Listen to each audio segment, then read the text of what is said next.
Hey, this is Paul Feig, and you're listening to Fascination Street podcast. This podcast is always good, never evil.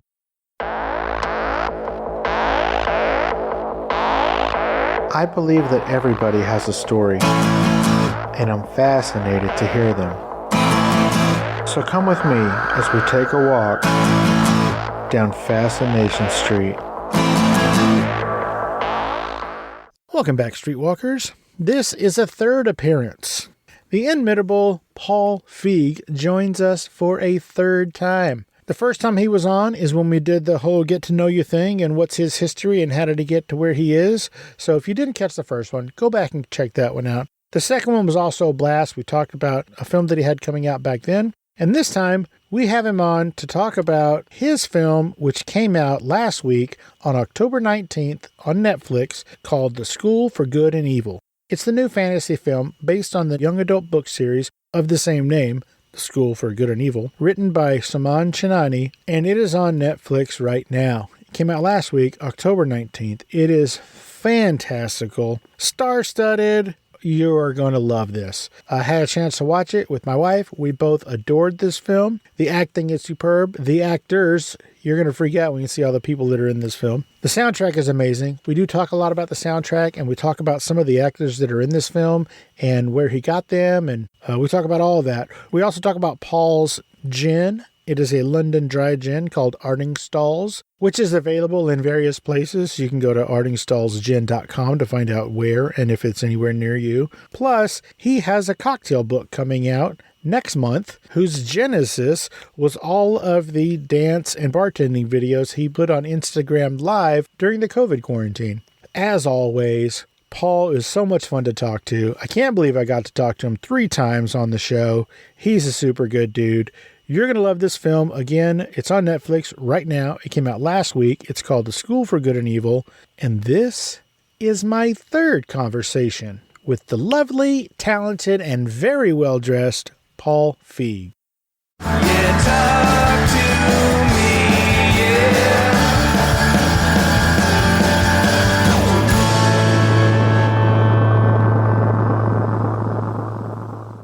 Welcome back to Fascination Street Podcast, Paul Feig. This is the third time, man. What's up?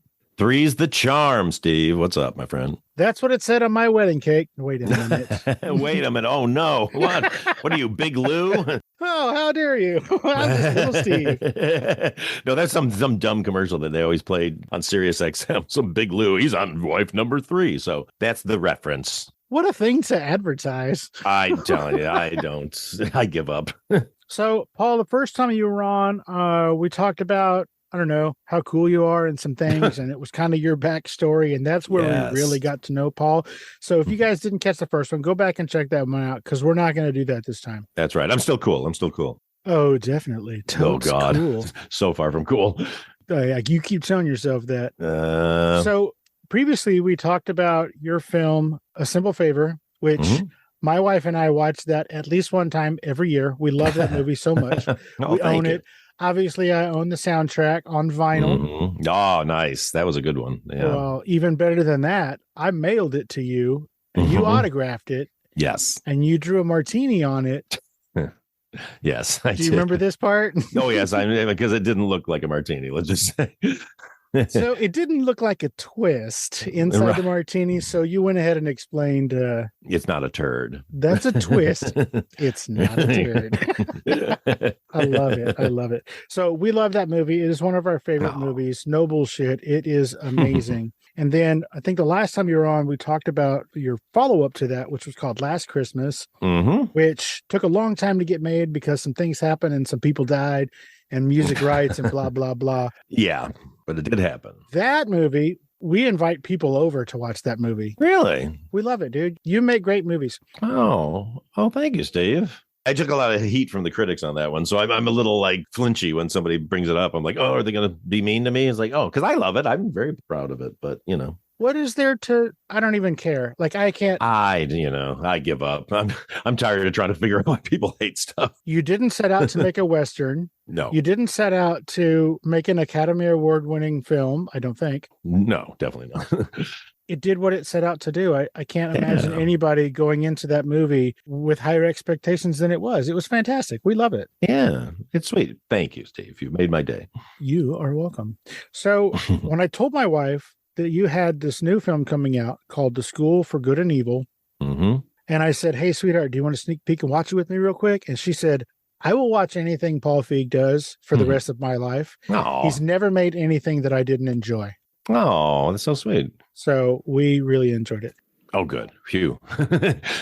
And we hated it. Oh, no. What And happened? it was the worst thing we've ever seen. Oh, God damn it. So we are going to talk about that movie a little bit later. Streetwalkers, again, it's called The School for Good and Evil. It's a new film available on Netflix on October 19th, which was last Wednesday. So go check that out. It is based on a popular book series, also called The School for Good and Evil. I believe it was written by Soman Chainani.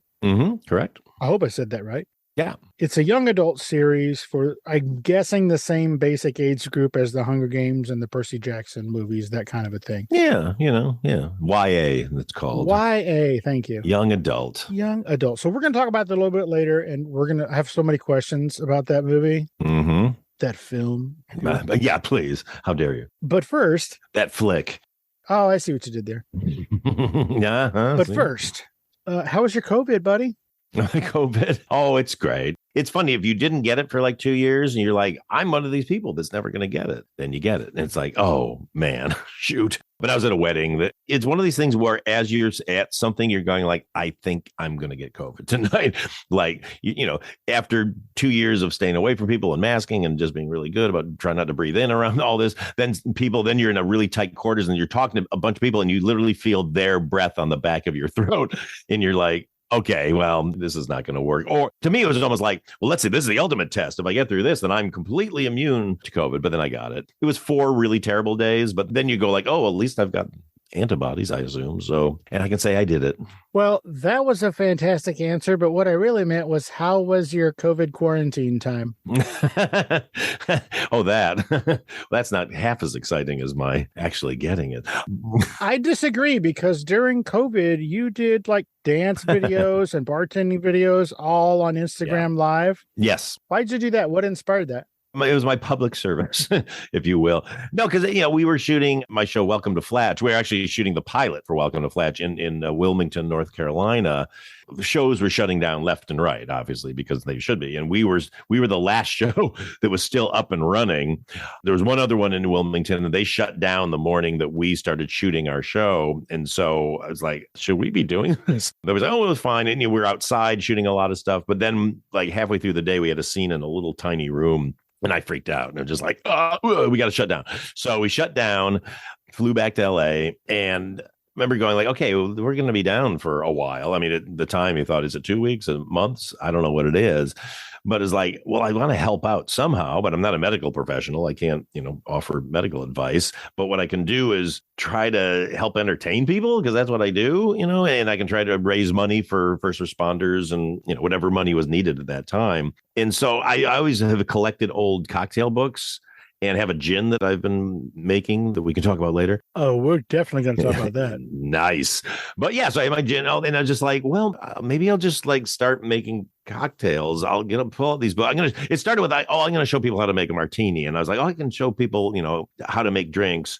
But then thought, okay, I'm going to commit to, I'm going to do this every single day for 100 days, weekends and everything. That I wanted to give people, you know, who know me or whatever, follow me, something to look forward to or avoid every day at the same time. So, you know, make it 5 o'clock, because, you know, it's 5 o'clock somewhere for drinks, and just did that. And it just went for 100 days, and it made me sane. You know, it really helped me have a thing to do each day, to get, you know, put on a suit and tie and just have fun. But then I learned mixology, you know, by going into all my old cocktail books and pulling up recipes. And then every day was a different charity. And then I started dancing. The dancing was completely, I did the very first one, and I put on this Xavier Cugat song that I love called One Mint Julep, and just sort of danced into the video. And then it just became a thing, an embarrassing thing. Well, I loved it. Thank you. I think that for a creative person such as yourself, it must have been agonizing to not be able to do the thing that you do every day, all day. Yeah. So I think that was a great way to sort of scratch that itch. Yeah, it was fun.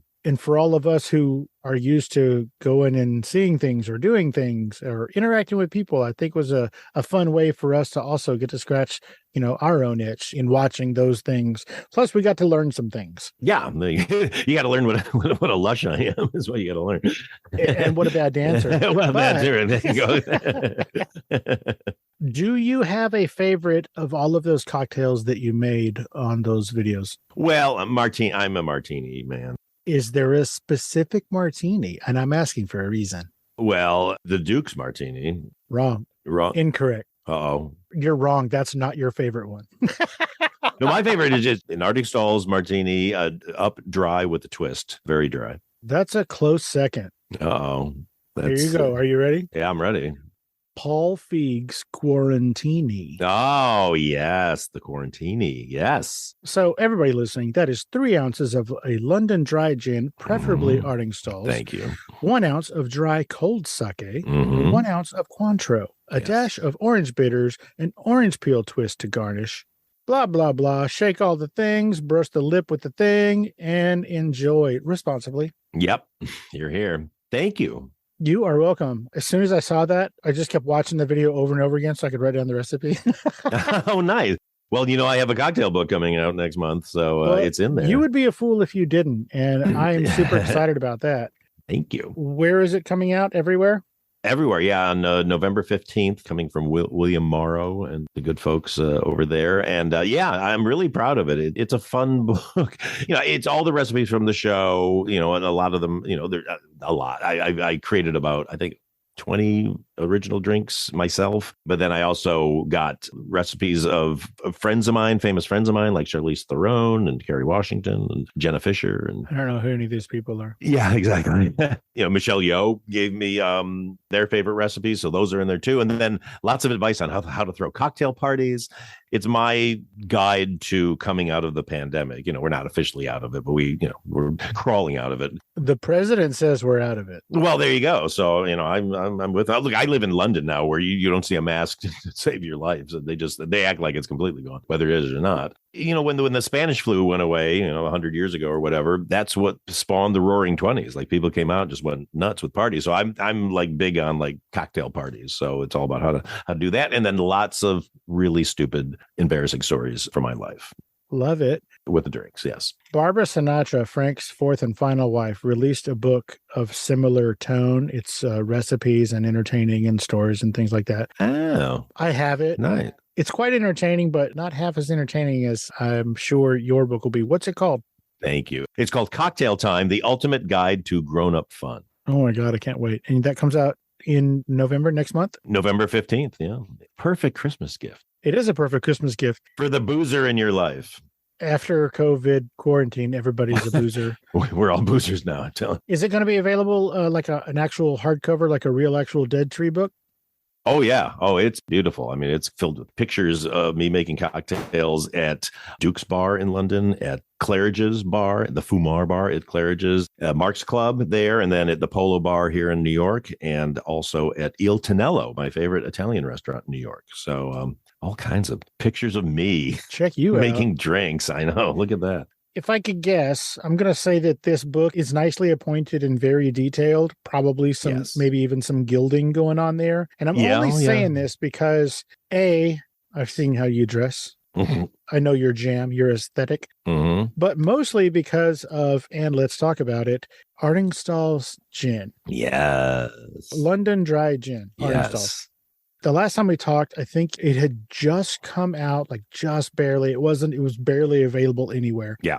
The packaging and the, again, appointments of that gin, everything that I've seen online, because I can't find it anywhere. You mean this? I'm holding up a bottle right now.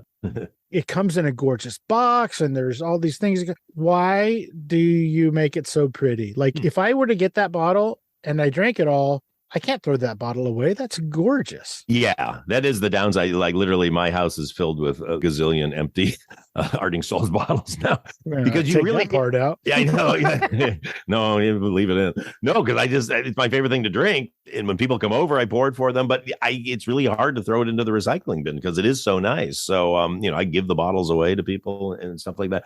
But what is in the future coming is we're going to do like refill bags. So you actually can, have this, biodegradable bag that you can refill the decanter with and not have to keep getting rid of the bottles. Are you really going to do that? Yeah, we are. We talked about it last year. I was just like, it's just feeling of like, look, you recycle it clearly, but I just don't want it that big of a carbon footprint, if you will. Well, I think that's genius. And I don't think enough people do that. Well, nobody in the alcohol world does that as far as I know, except Franzia. Yeah, there you go. Yeah. The Franzia gin box. That's our new thing. Nice. So, as I mentioned, it's quite hard to find in my neck of the woods. Yeah. Well, Texas is one of the states that we're on trial. It sounds like I've been arrested. We're in trial, whatever, with Southern Glacier has us out. So we are at places in Texas. I'm just not sure where. I'll just call Glazer and ask him. Yeah, there you go. Yeah. I'll say, hey, bro. Yeah. Where's my Artingstall's? Where's my Artingstall's gin? Exactly. Because I know we're in Florida. We're all over Florida right now. We're going all over California very soon. But you can order it online. Go to artingstallsgin.com and it will tell you where you can get it online and most of the places that we're carried too. So that's your resource. But hopefully we're going to be everywhere soon. Come and get it. Find us. Paul Feig, Artingstall's Gin on trial in Texas. Yes, exactly. Will they survive? Will they serve? Before we talk about the film, which we're about to right now, I do want to say some things that I noticed about your film directing career of late. Yes. You seem to carry people over with you. Here's what I mean by that. Mm-hmm. It's only recently, I think. Once you got that terrible Melissa McCarthy out of your films, this is when that started. I'm just kidding, everybody. I love her. She's amazing. Of course. You directed a film called A Simple Favor. Mm-hmm. In that film, you cast a almost undiscovered Henry Golding. Yes. You took Henry Golding to your next film, which was called Last Christmas. Mm-hmm. In Last Christmas, there was a phenomenal actress named Michelle Yeoh. Mm-hmm. You took her to your newest film, The School for Good and Evil. Yes. Why do you take all those people with you on these trips? And also, you got my phone number, bro. There you go. See, you got to get in there. Yeah, I love them. When I work with people, obviously that I have a great time with, and that I'm really fond of. On top of their talent, I just want to keep working with them. But everybody I work with is great, and I would pull everybody with me if I could. But it's all about the story and what the story needs. So I kind of never go into something going like, oh, I'm going to bring this person with me. I'm just like, oh, I hope I can work with them again. And then like with Henry, when I read Last Christmas, this was before Crazy Rich Asians came out. So I had just worked with him and told them, but they're like, oh, we don't know who that is. It's like, okay, but he's perfect for this. Oh yeah, but there's all these other stars and they go through these names and you're like, oh yeah, that person, maybe. Buying time until Crazy Rich Asians was going to open, and I knew opening weekend is going to go through the roof, and then they're going to want him, and that's exactly what happened. It's like, oh, you can get him. It's like, yeah, I think I know the guy. And then with Michelle Yeoh, I met Michelle through Henry when we were shooting A Simple Favor in Toronto because she was in Toronto shooting Star Trek. And I've been a Michelle Yeoh fanatic because I'm a Hong Kong action film fanatic for decades. And I would just like, oh, I can meet Michelle Yeoh. Does she exist? Like, I didn't think she was a real person. She's so fantastic, otherworldly. The minute I met her, she was like the nicest, most fun person I ever met. We just became fast friends and the friendship has never ended. And I knew how funny she was. Like, she's really funny in real life. And so that's when, I read the Last Christmas. I was like, oh, this would be a funny role for Michelle. And then going into this one, it was just like, I love Michelle so much. It's like, we were talking and she's like, is there anything I can do in it? It's like, would you do something in this? Then there she was. And she had to fly to Belfast and quarantine for 10 days, which it's just like, man, you are a rock star for doing that when you're as cool and famous as you are. And she's going to win the Oscar this year for Everything Everywhere. Take it from me right here, friends. That's your hot tip. Oh, fantastic. I'm placing money on that right now. Do it. I'm glad that you You answered a question before I even got to ask it. I'll read it verbatim here. Is Michelle Yeoh a real person? Okay, great. Thank you. There you go. That. See, exactly. I wasn't sure. She's too awesome to be real, but she is somehow irreal. Whenever she's on the screen in any movie I've seen, she is a standout. She comes off the screen. Yeah. Both in her acting and in just the way she carries herself. And also she's gorgeous. Yeah, but she's a great actress. Make more things with her. Yeah, done. Permission grant. Oh, no, wait. Permission accepted? Oh, okay. Something like that. Advice given. How's that? I don't know. Yeah, sure. I'll take it. Hey, Streetwalkers. Here's a word from our sponsors. Every so often, a very lucky candidate from the outside is selected for admission to this hallowed institution. It's happening. This is it! This is real! We've been expecting you. The School for Good and Evil, where the true story behind every great fairy tale begins. The School for Good trains the heroes. The School for Evil, the villains. You're trying to tell me that Snow White and Cinderella and Jack and the Beanstalk were real? Our graduates live the very real events, which become the stories.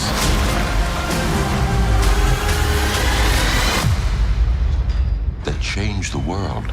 Is there a world that I can chase with you?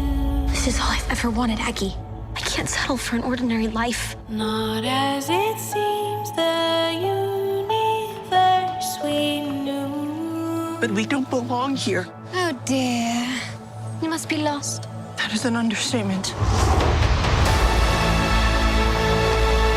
Future heroes and villains. The time has come for you to admit which side you're on. I'm tired of being pathetic little Sophie. You can be more than you ever dreamed you could be. Into another world. You'll not just be the fairest of them all. You'll be the strongest. The rules at this school must be obeyed. Dangerous evil is here. We have to protect Sophie. If Sophie becomes evil, None of us will survive. I'm your best friend. Evil is controlling you. I like the new me. Is there a world that I can chase with? I thought fairies were supposed to be nice. Let's get back into it. All right. So, The School for Good and Evil, the new film available on Netflix last Wednesday, October 19th. Like I said earlier, it's based on a popular, very, very popular young adult book series of the same name by Soman Chainani. I have so many questions. Yes. First of all, Yes. the very first title card, as I'm watching it, it says FCO. Yes. It used to say Feigco. Yes. What happened? The Writers Guild has a clause that basically you can't have your name on the front of a movie if you are the sole writer of it. So we had to change it to FCO. When we did a movie that I produced called Someone Great, a movie by Jen Robinson, who has her new movie out called Do Revenge, which is great too. But they wouldn't let me even have my title card up front to say it was a Feig co-production because my name Feig was in the thing. So there you go. What exactly does the guild do for you? I don't know. Well, God bless them. It's a great guild, but that's one rule. I'm kind of like, yeah, really, guys. So, so we had to change it to FCO, or I couldn't have my logo on the front. I was just like, yeah, all right. So now we're FCO. Okay, great. Well, thank you for settling that. I was so confused. I was like, I swear it used to say Feigco. What a great name for a company, too, FCO. That's right. Good Lord. Wait a minute. Yeah, exactly. Okay, so in this film, you have just about every famous person that has ever been. Oh, I love that both of the lead actresses are named Sophia in real life. That cracks me up. I love that. I know. You have Charlize Theron. You have the aforementioned Michelle Yeoh. You've got Lawrence Fishburne. Mm-hmm. Patti LuPone is in this thing. Yes. Who was also in Last Christmas. Remember? Patti LuPone was in Last Christmas? She was the woman buying the 2 baby Jesuses who couldn't decide which one to buy. That's Patti LuPone. LuPone. My gosh. Yep. There you go. That is, oh my God. Thank you. How many times have I seen that? I've breezed right past her. I'm sorry, Patti. Ladies and gentlemen, if you don't already know who Patti LuPone is, she's a multiple Tony Award winner for her work on Broadway. She's been in so many things. Most recently, she was on Broadway in Company. Yep. And won the Tony. Just won the Tony. For that? Yeah, for the supporting actor. Yeah. Previous guest of the show, Mark David Levine. He's a producer on Company. So way to go, Mark. Congrats. Yeah. But also she made the news because during that run, she sort of stopped the performance and told somebody who wasn't wearing a mask to go ahead and get the F out. So I'm sure she was a blast to work with, and I'm not being sarcastic at all. She's one of my best friends. I did a pilot with her for HBO back in like 2012, I think it was, that didn't go. It was a great pilot. It was her, Sarah Silverman, and Topher Grace, written by Bruce Eric Kaplan. Whoa. How did that not get picked up? Yeah, it's awesome. But somehow it didn't. But I stayed friends with Patti. And then, now she's been in my last 2 movies, and we go on vacation with her, literally. That is so cool. Oh, she's the best. She's the best. Okay, so this looks like one of the most expensive movies ever made. The sets are phenomenal. The action only makes me assume that there was 250 million stunt people and coordinators. Yeah. The costumery and set design are chef's kiss. And the special effects. I know it's gauche, so we don't really talk about numbers, but holy shit, how much did this movie cost?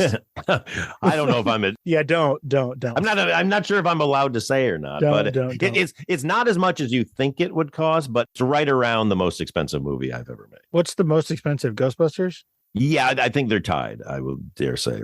I think Ghostbusters is probably for the cast, though, right? It cast, old producing deals, rights deals, all that. Exactly. It didn't all end up on the screen. This is all on the screen. Old Ghostbusters, new Ghostbusters. All I coming got you. together. My next question, I guess, since this was, and you can see the money on the screen, this was a very well-made, expensive-looking film. Was this always planned to be a Netflix film? Yeah, it was sent to me by Netflix, but it was originally in development at Universal for a number of years because the book came out, I think, in 2013, and the Rosh Kurth company got it. They optioned it to Universal. Scott Stuber was at Universal at the time. It was a real pet project of his. They were developing it for a while, but it's a real tough one to develop. The book is massive. It's got tons of stuff in it. And then when Scott went over to Netflix, he took it with him because it had fallen out of option. And then they were developed it a little bit more, and then it got sent to me. And I fell in love with the script and saw what I wanted to do to change it and, and hopefully make it even better. Then worked closely with Soman, the author. But it was always supposed to be a Netflix movie when I was aware of it. Got you. This next question might seem a little harsh, but please know that I love you very much. Oh, here it comes. I know that at least your perception was that you got a little bit of a slap on your hand when you made a big budget Ghostbusters movie. Mm-hmm. What did it feel like when you got the call and somebody was going to give you a whole lot of money to do such a huge project again? That's a great question, actually, because I was really happy.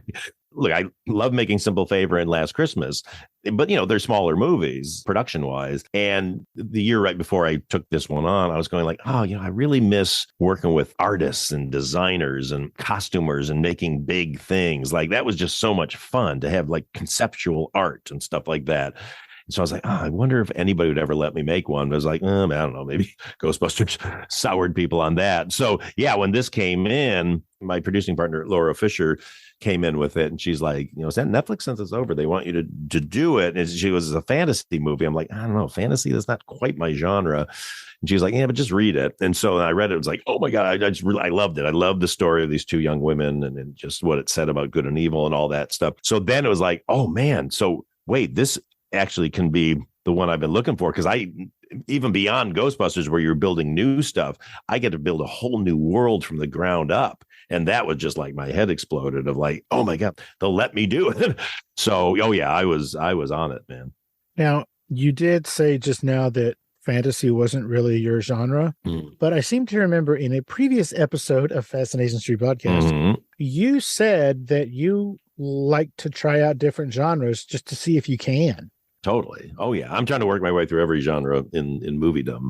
But yeah, there's some that are higher on your list. And like fantasy was definitely not at the top of my list. Just because the fantasy movies I've seen, you know, they're enjoyable, but I've always kind of gone, you know, as a kid, I read fantasy books. I mean, not necessarily Lord of the Rings, but there's other ones. There was like this series called Thomas the Unbeliever. It was Lord Fowl's Bane. I remember that was the name of the first book. And I just thought it was so cool. And it's got orcs and all that kind of stuff, you know, so I thought that was really cool. But then I'd see fantasy films and go like, I don't know. But you know, all my movies are kind of reactions to movies I've seen that I've felt like, oh, I could do a version of that. I don't know if I could do it better, but I could do my version of that. And that would be really fun. This is the longest production I've ever been involved with, you know, 2.5 years from nose to tail. And yeah, I just had the greatest time. It took 2.5 years to make this film with your involvement? Well, yeah, I mean, it basically, you know, I read it right before the pandemic started. Oh, man, you should have saved it. You had a whole lot of free time during the pandemic. I know. Well, exactly. I know. You know, and so I came onto it and then we were, you know, kind of getting ready, prepping. And so we were supposed to start shooting in September of 2020, which I had concerns was going to be too tight a little bit because there's a lot to develop, both, you know, visually and script wise. But then when the lockdown happened, it pushed everything. So then we were developing this all through the lockdown. I mean, that was what I was doing during my day before I would go and do my cocktail and get drunk at night. So that, and then by the time we started shooting in the early spring of 21, and then, you know, we've only literally just finished the movie like, you know, 2 weeks ago. You know, they finally had to like tear it out of my hands because I, you know, kept futzing with stuff. Your baby's never finished? Never finished. They just take it away from you. It's interesting that it took 2.5 years and the movie's almost 2.5 hours long. Holy moly. There you go. See, well, it's 2:15 without the end credits. Wait a minute. Who doesn't watch that? How dare them? You know, I would just like to say I put a lot of time and energy into my end credits because I hate when a movie like the main on ends, if you will, the stars and the main department heads are done and there's always something cool to look at, and then it just goes to that white letters on black roller, which nobody watches because of course you don't want to, you know, you should just see the people that made the movie, but you're like, okay, well, I'm going to sit here and watch letters going up and down. So ever since the movies The Heat, I've made sure with this great title company I work with every time, shout out to Plucky is their name, and we always come up with some thing you can watch all the way to the end with great music playing and fun graphics going on and all that, just so you can sit and appreciate and watch the names of all the people that worked on the movie. I think that it is super disrespectful to not at least watch their names, because it doesn't matter how many people or what their job was. Everybody worked really hard to make that piece of art that you just sat through and enjoyed. Totally. Usually. Yeah. Literally the least you can do is watch their name roll across the screen. Yeah, and you'd be amazed. Like it premieres. I'll even go like premiere. Like everybody, please stay. There's for the credits. Blah, blah, blah. Like half the theater, man. The end, they are up and out of there. You run into the party, and you're just like, guys, like, people whose names are up there, a lot of them are in the audience right now. Like, pretend you can sit there for another few minutes and enjoy them. That's on you. You should make the party not start until after the credits. Well, I should just lock the doors in a Carrie-esque situation. I can't wait for that movie of you on trial. It's called End Credits, the horror movie. Exactly. Oh my gosh, that's it. Okay, I'm going to write that down and pitch that to you next time. But it's a short movie. It's only 5 to 8 minutes long. Love it. Steve, what did your wife think of the film? It's funny that you asked, because she said, if he happens to ask, it was fantastical, star-studded, visually stunning, and the story was captivating with never a lull. Ah, yay. I love that. And also, she really loved the soundtrack. And I said, if I know my man, Paul, he had a huge hand in what went on that soundtrack. Oh, I guarantee it. It's a director that nothing gets past me that's not approved by me or something I've been involved with. First of all, thank you. What's your wife's name? Her name is Sean. Sean, thank you, Sean. God bless you for that. Music to me is one of the most important aspects of it. Tell it to a simple favor. Yeah, well, hello. Thank you. I know. It starts with my composer, Teddy Shapiro, one of the most talented composers in all of moviedom, I would dare say, who's better get an Academy Award for something soon because he's amazing. My deal with him, starting with Spy, is the first movie we did together, and we've done everything since, is I want to come up with a theme. You have to start composing while we're in prep, basically. So we'll kind of come up with the theme for the song, like even as like 7 or 8 notes kind of thing. And just like, okay, and then we just start building from there. So he's composing all through production, and I'm cutting with his music. It's not composed to the actual picture, but he does these almost like suites, he calls them, where, then we can cherry pick and kind of piece it together. So that I'm never putting temp music from other movies on my movie, because that's a big problem that happens in the editing room. And people do it all the time. They use soundtracks from other movies.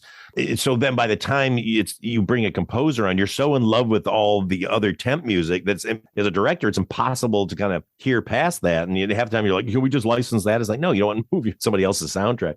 So there's that. But then the reason I bring that up for the soundtrack is, because soundtrack, that score and soundtrack is songs on there. We put some modern songs in, like Billie Eilish and Olivia Rodrigo and the Subways, Sam Ryder. Is there some Britney in there? Did I hear Toxic? Well, yeah, but that's not Britney. It's a group called Two Way, the number 2 and then WEI, that do these epic versions of popular songs. And this blew my mind when I heard it. It was my music supervisor, Paul Chandler, found it, and he was cutting some stuff to it. And I was like, what is that?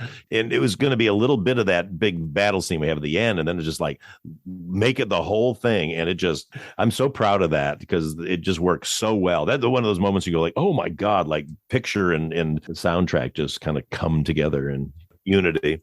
You should be proud of it. Thank you. Obviously, Last Christmas had an amazing soundtrack because of the theme of the movie. Mm-hmm. A Simple Favor had a phenomenal soundtrack. I told you I own the vinyl, and nice. I think you picked all that out, I'm sure, with your buddy. What's his name? Mm-hmm. What's his name? That was disrespectful. Your composer? That was Teddy Shapiro, yeah. Well, and actually, Erica Weiss is my music editor on that and on these movies, too. She works with Paul Taylor. Yeah. That fight scene, there couldn't have been a better underlying music bed. It was 100% perfect. Well done. Oh, thank you. Thank you. Well done to everybody involved. Kudos to Two Way for doing that. And then we found it. And it's like, oh my God. You can get it in Spotify. You can put it into Spotify, put Two Way into, and you'll hear other stuff they did too. That's just, they're amazing. They're so cool. And nobody had ever really heard that. So I was like, oh, good. Like, we've got it and it's not out there all the time. I'm watching Britain's Got Talent, and somebody uses it in an acrobatics act. And I was like, oh no. Because all I could think is, if it's out somewhere, now everyone jump on it and put it in everything. But fortunately, it seems to have gone under the radar. Now they can put it in whatever they want, because it's in mine first. That's right. They can do whatever they want to, because it came out last Wednesday. That's right. Go. Again, on Netflix, October 19th, last week, The School for Good and Evil. It stars all those people that we mentioned. And I didn't even say it, but Cate Blanchett is the narrator. Holy moly. I know, exactly. You got everything. Man, you got a Rolodex like you read about. That's fantastic. I do. My 60 years on this earth, I've amassed some very cool friends, I will say. Hey, this is a weird question that somebody asked me, and I said, well, I gave an answer, but let's see if I'm right. There is a director named Eric Feig. Well, he's a producer now. He used to be... He ran Lionsgate Films, and actually he's the one who brought Simple Favor over to Lionsgate, because Simple Favor, did we talk about this? How it was originally at Fox. Originally it was at Fox 2000. I had a producing deal at Fox. They sent the script to me to produce, because they said, we don't know if this is a comedy or a drama. And I read it and I loved it so much. I said, like, I want to make this movie. I want to direct this movie. We were all set, getting it all set up. 9 weeks out from production, they pulled out, just for whatever reason. They just decided they didn't want to do it. And in a panic, we had a whole crew reserved and waiting in Toronto. And I was just like, oh my God, this project, and it's going away. Eric Feig stepped up over at Lionsgate. Now he's got an independent producing deal with a company called Picture Start. We're actually kind of related too. We're distant cousins, but never really knew each other. We met once just because, like, hey, we're both Feigs. He's a Feig, actually. He goes by Feig. But it's spelled the same, right? Same, yeah. Technically, my name should be pronounced Feig. No. But my family, for some reason, did it Feig, and I've just stuck with it to confuse everybody. Well done with the confusion. Thank you. So that was for you, Stephanie. Mm-hmm. You asked if they were related, and I said no. So it turns out I'm wrong, but only a little. Right. I think there's another. Well, there's another Eric Feig, I think, who's a lawyer too. There's a few of us out there. We're not many of us. Well, don't say anything bad about that guy. Boo boy, coming at you. Don't mess with a Feig. Or a lawyer. Or a lawyer named Feig. Forget it. Then you really don't. There you go. Hey, Streetwalkers, here's a word from our sponsors. So I ran into previous guest of the show, Chris Gronkowski, the other day, and it went a little something like this. Hey, Steve. Hey, Chris. Hey, you know what sucks? When I get done with my workout at the gym, my protein shake's not cold anymore, man. It's room temperature. Weird. I haven't run into you at the gym lately. Busted. Okay, truth be told, I don't work out, but I do get thirsty after a long day of podcasting. I just can't seem to keep my cocktails cold. You should use an ice shaker. What's an ice shaker? The ice shaker is a double-walled, vacuum-insulated stainless steel shaker bottle with a patented twist and agitator that breaks up the protein powders. So you're saying I should switch to an ice shaker, take out the agitator so I can fit more ice in the cup and it'll stay cold longer? Steve, you don't need more ice. The ice shaker is third-party tested and verified to keep your drink cold for 30-plus hours. Chris, you're a genius. I'll still remove the patented screw and agitator and just add more booze. I guess technically you could, but if you actually use the ice shaker as a protein drink cup, the agitator breaks up the powder and doesn't bounce around like you're shaking a paint can. Why are we still talking? Let's party. Gronk style! That's right, Streetwalkers. Ice Shaker is made from kitchen-grade stainless steel so it doesn't smell all funky after you use it a couple of times like those cheap plastic ones. When I'm out and about doing interviews or partying Gronk style, I use the Fascination Street Podcast Edition 26-ounce Flex Ice Shaker cup, and it keeps my drink cold until the sun comes up. You saw Ice Shaker on Shark Tank. All 5 sharks made an offer with Mark Cuban and Alex Rodriguez closing the deal. Now you can get a deal too. Order your own 26-ounce Flex Cup right now at iceshaker.com and use the promo code FSP for $5 off your first order. Once again, that's iceshaker.com, promo code FSP, as in Fascination Street Pod, for $5 off your first order. That's iceshaker.com, promo code FSP. Let's get back into it. Paul, I don't want to take up too much of your time. I appreciate you sitting down with me. I just have a couple of quick things. Please. And I don't remember what they were. Just kidding. Oh, boy. Paul, can you tell us what you're wearing? How dare you? I'm wearing a suit and tie. I'm wearing a Isaiah, who I'm actually friends with, the guy who makes these, Gianluca Isaiah. Exactly. You may see it all over the place, the stores, and you think it's Isaiah. It's not. It's Isaiah. And yeah, I'm wearing a suit from him, a beautiful gray with green pinstripes, Neapolitan double-breasted style suit. Nice. And the tie? Tie is an old Ralph Lauren Black Label tie that I'm in New York right now, and I have a little place here in New York, and so I leave, sort of the B team of clothes here, and so this is one of my B team ties, but I still love it. And I know you're not wearing one, but do you have a hat that goes with that ensemble? Not necessarily that goes with it, but I got a bunch of good hats here. My favorite hat that I have here, it's mostly for colder weather. It's a Borsalino, which I love those Italian hats, but it's like a special edition that came in like a big carrying case with like a brush and all this stuff, and you can carry it with you and stuff. But it's a beautiful kind of like the term fedora, let's say more trilby, but it's got this kind of like faux fur band around it. It's just beautiful and it fits nice, like a pimp from the 70s. Well, kind of a high class Italian pimp. The packaging on that hat sounds like Artingstall's. Yeah, see, it's all about the packaging. I mean, what's in the package has to be great, but then put it in a nice package. Yeah, tell it to iPhone. Yeah, there you go. Paul Feig, thank you so much for your time. Thank you. Is there social media places we should send people? Instagram is probably the best place to follow me, at Paul Feig, Paulfeig. I'm also on Twitter, but I go on Twitter, with one on kind of a flinchy face because I'm so used to getting my ass kicked on Twitter by the trolls. They're still out there. They still love to give me crap about Ghostbusters, even though Ghostbusters, I get more people come up to me every day and say how much they love Ghostbusters and it's their kid's favorite movie and blah, blah, blah, blah. So, I'm done. I'm done being made to feel weird about Ghostbusters. It's over. It's over, trolls. I'm done. Yeah, you bunch of losers. Yeah. And also, how come all those trolls didn't catch COVID and not be on Twitter anymore? I'm just saying. Also, I believe there is social media related to the film. Oh, yeah. Those will be in the show notes as well as Paul's personal social media tags. Paul, before I let you go, is there anything that I didn't ask you or we didn't talk about that you specifically wanted to talk about today? Did I miss anything? I can close the loop on what I was talking about with the soundtrack of The School for Good and Evil. There is a song that Teddy Shapiro, he wrote the music for it, sent it to me going like, what, you want to help with this? So then I kind of wrote lyrics and wrote the melody for the verse. And then he went on with another songwriter who's great, and she fleshed it out and changed the lyrics, but it's the end credits song. The song comes right in the end credits.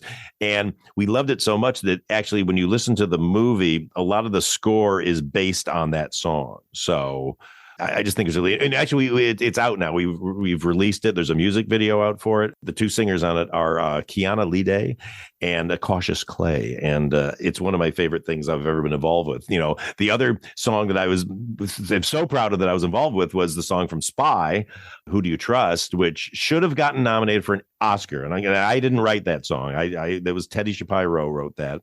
And I think it's one of the best things I've ever been involved with. And we didn't even get considered for an Oscar. And then we lost to that, I'm going to say it, boring Sam Jones one from Spectre, I think it was. Was that the one? There's a James Bond. I love James Bond themes, but this one was all like, oh, there's just kind of like vocal gymnastics. And I was just really mad because, Teddy Shapiro and Ivy Levan, who sang that song, deserve Oscars. That's one of my favorite things. If you just go, it's on Spotify. Who Do You Trust from Ivy Levan on the Spy soundtrack is one of the best songs. And now go listen to Who Do You Think You Are by Kiana Lide and Cautious Clay from the School for Good and Evil soundtrack. I feel like suddenly one of those FM DJs from the 70s who just talks endlessly in a low tone. So sorry, Steve. I love it, Johnny Fever. Thank you.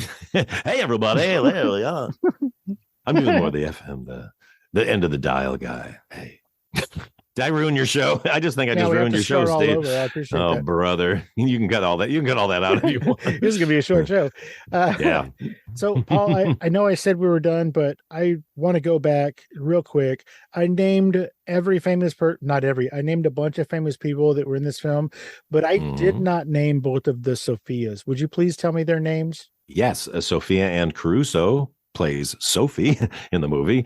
And then Sofia Wylie plays Agatha. And they're two amazing young actors. I saw Sophia Anne Caruso on Broadway in Beetlejuice a number of years ago and thought she was so spectacular. I was like, I got to put her in something. And then when I read the script, it's like, that's the thing.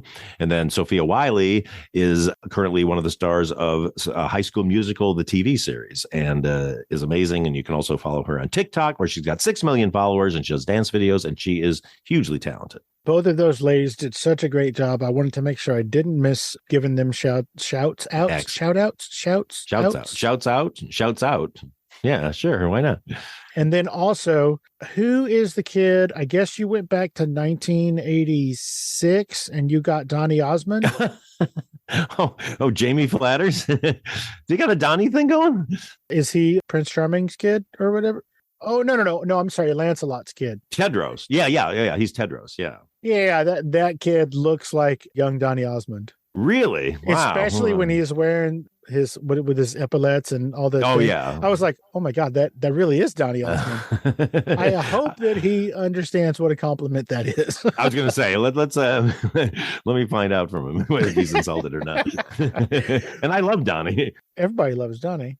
Well, I cut Donny out of a movie once that I did. Yeah, it sounds like you don't love him as much as you said you did. I love him. No, it was just such a weird gag we used him for that it just perplexed the audience. Unaccompanied Minors, one of my bombs. The wife and I saw that in the theater.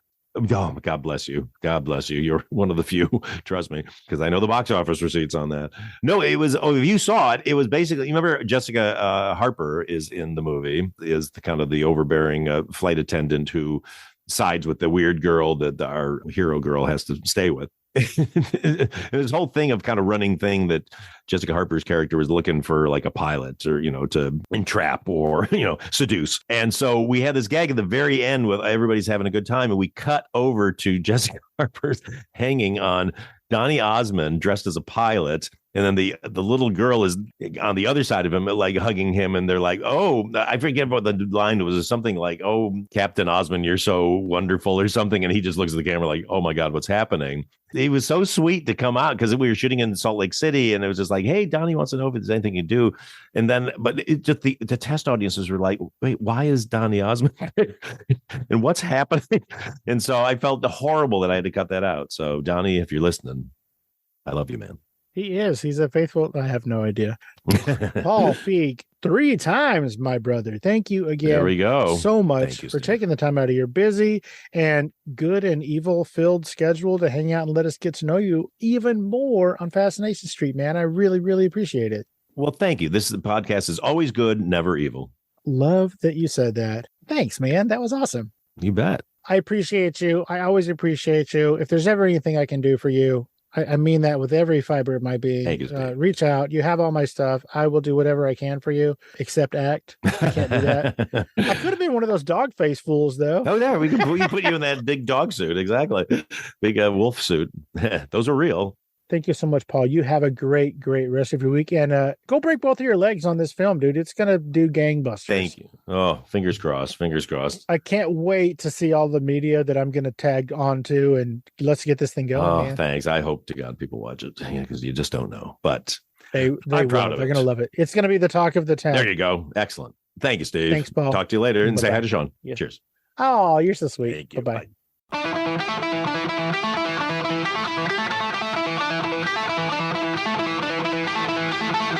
Opening music is the song Magnolia from the 2001 album Intransigence, used with permission from Douglas Miles Clark. Closing music is from the song Say My Name off the 2021 album Underdog Anthems, used with permission from Jax Hollow. If you like the show, tell a friend. Subscribe and rate and review the show on iTunes and wherever else you download podcasts. Don't forget to subscribe to my YouTube channel. All the episodes are available there as well. Check me out on Vero at Fascination Street Pod and TikTok at Fascination Street Pod. And again, thanks for listening.